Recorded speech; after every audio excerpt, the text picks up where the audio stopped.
안녕하세요. 투자는 과학이다. 아빠 최일입니다. 투자는 재미난 놀이다. 아들 현우입니다. 네. 썰전에서 박형준 교수님이 이렇게 얘기를 하세요. 이렇게 손절매를 잘하는 게 주식 투자 성공의 지름길이라고. 이 의견에 대해서 어떻게 생각하시나요? 근데 이제 그 프로그램에서 박형준 교수도 나왔지만 이진우 기자도 나왔는데 네. 박형준 교수는 방금 얘기한 것처럼 손절매를 잘해야 투자를 잘한다라고 얘기를 했는데 이진우 기자는 이런 얘기를 했지. 늦은 손절매가 투자의 가장 나쁜 방법이다 라고 생각을 했는데 아빠의 생각은 박형준 교수 얘기는 좋은 의견은 아닌 것 같고 이진우 기자 얘기는 되게 현실적인 맞는 얘기긴 한 것 같은지. 그 둘은 어떻게 다른가요? 이게 사실 비슷한 얘기인 것 같은데 둘 다 손절매가 하는 비슷하진 않지. 그러니까 이제 손절매를 잘해야 투자를 잘한다라고 얘기를 하지만 세상에 투자 대가 중에서 손절매를 잘해서 투자 대가 된 사람은 아무도 없지. 그렇죠. 손절매 얘기하는 사람은 진짜 아무도 없네요. 대화 중에. 근데 이제 예를 들어 이진우 기자 얘기처럼 늦은 손절매가 최악이라고 얘기를 하는 것은 투자를 하는데 방법은 크게 두 가지가 있잖아. 네. 하나는 기본적 분석이 있고 하나는 기술적 분석이 있고. 있잖아. 기본적 분석은 나를 믿는 거야.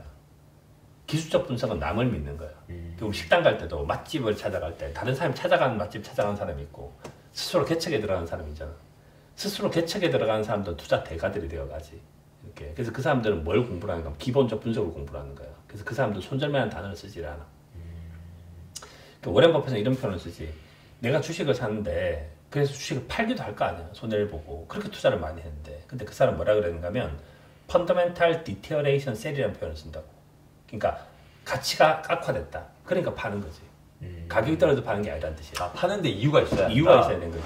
그러면 더 좋은 기회가 있어야 되는 거야. 오퍼튜니티가. 그러니까 더 좋은 기회가 있으면 다른이 팔고 사는 거지. 그러니까 그 두 가지밖에 파는 게 없는 거지. 그런데 남을 믿는 투자를 하는 사람은 결국은 가격밖에 보는 게 없는 거잖아. 그러니까 이제 올라가면 사고 떨어지면 파는 거니까 이진우 기자 얘기처럼 손절매를 빨리빨리 해줘야 되는 거고. 할 거면 빨리 하고. 빨리 할 거면. 그러니까 기술적 분석이라고 하는 틀을 쓸 거면 그걸 하는 게 맞다 이거지. 근데 이제 밑도 끝도 없이 무조건 손절매를 잘해야 됩니다. 그건 말이 안 되는 거란 거지. 그래서 박형규 교수가 말한 것처럼 손절매를 잘해야 투자를 잘한다는 말이 안 되지만 만약에 기술적 분석가라면 특히 개미 투자자 이런 사람들이 잘 모른다면 그렇다면 이제 늦은 손절매를 하는 것이 나쁘다. 그건 뭐 맞는 얘기라는 거지. 그럼 아까 기본적 분석에 대해 얘기를 하셨는데요. 그럼 기본적 분석에 있어서 리스크는 가치가 떨어지는 거 하나인가요? 기본적 분석의 리스크와 기술적 분석의 리스크는 되게 다른데 일단 기술적 분석에 대한 리스크는 변동성인 거지. 움직이는 거.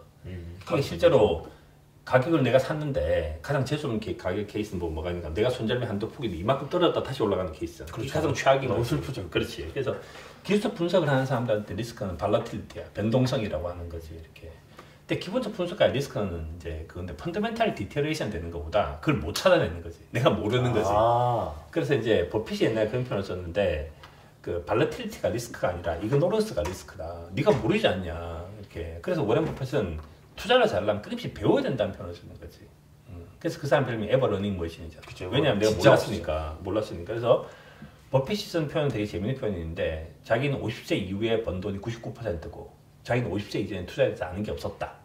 나는 어마어마한 험불한 정말 50세 이전에 1도 넘게 보셨는데 케인즈가 말을 한 건 이거지. 저는 경제에 대해 잘 모르는 것 같아. 이렇게 말하는 것 똑같은 정말 어마어마한 표현을 쓴 거지. 근데 그만큼 열심히 공부한 거지. 자기 이그노런스를 채워가기 위해서. 알매 세계로 가기 위해서. 그럼 우리가 나중에 이렇게 워렌 버핏처럼 이렇게 나는 똑똑해지려면 미래에 어떻게 해야 되나요? 미래 투자에 대해. 그래서 이거는 일단 공부를 하는 건데 기본적인 철학은 이런 거야. 기본적인 철학은 그 개인 생활도 그렇고 사회 생활도 그런데 그 한나 아렌트라는 사람이 그런 얘기를 한 적이 있는 거지. 그러니까 나치에 복역해서 일을 했던 대부분의 사람들도 이제 왜 일을 그렇게 하고 있었냐라고 하면 그 사람들은 자기 신념이 없었던 거지. 남의 신념만 있었던 거지. 그러니까 히틀러가 시킨 대로 하는 거지. 그러니까 그래서 얘기하는 것은 자기 머리로 생각하지 않으면 사람은 악해진다. 자기 머리로 생각하지 않으면 사람들은 무능해진다. 근데 자기 머리로 생각하지 않으면 투자를 잘할 리가 없다는 거지. 무조건 자기 머리로 생각해야 된다. 그래서 기본적 분석이라고 하는 것을 공부를 해 들어가는 것은 그런 의미에서 보면 자기 생각을 갖는 단계인 거야. 자기 투자 철학. 자기 철학, 자기 생각. 근데 그 와중에 여러 번 실패도 하겠지. 그렇지만 그것이 시간이 지나서 축적이 되면 결국은 잘해진다는 거야. 이렇게. 그래서 뭐 어떤 사람이 와서 이제 이렇게 얘기하는 거지. 아, 저 앞으로 투자를 되게 잘하고 싶은데 무슨 공부를 하면 될까요? 그럼 기본적 분석에 대한 공부를 하라고 하지. 아, 지금부터 시작해서 차트 열심히 공부하세요. 그건 되게 웃긴 얘기라는 거지. 투자 될까요? 말에 따라가. 아무도 그렇게 말한 적은 없다. 대가들은.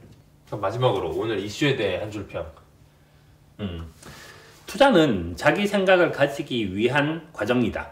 그리고 과정이 좋으면 결과는 좋을 수밖에 없을 것이다. 입니다. 전 그 과정이 재밌는 것 같습니다. 네. 감사합니다. 그럼 다음 주에도 재밌는 이슈 들고 와서 영상 만들어 보도록 하겠습니다.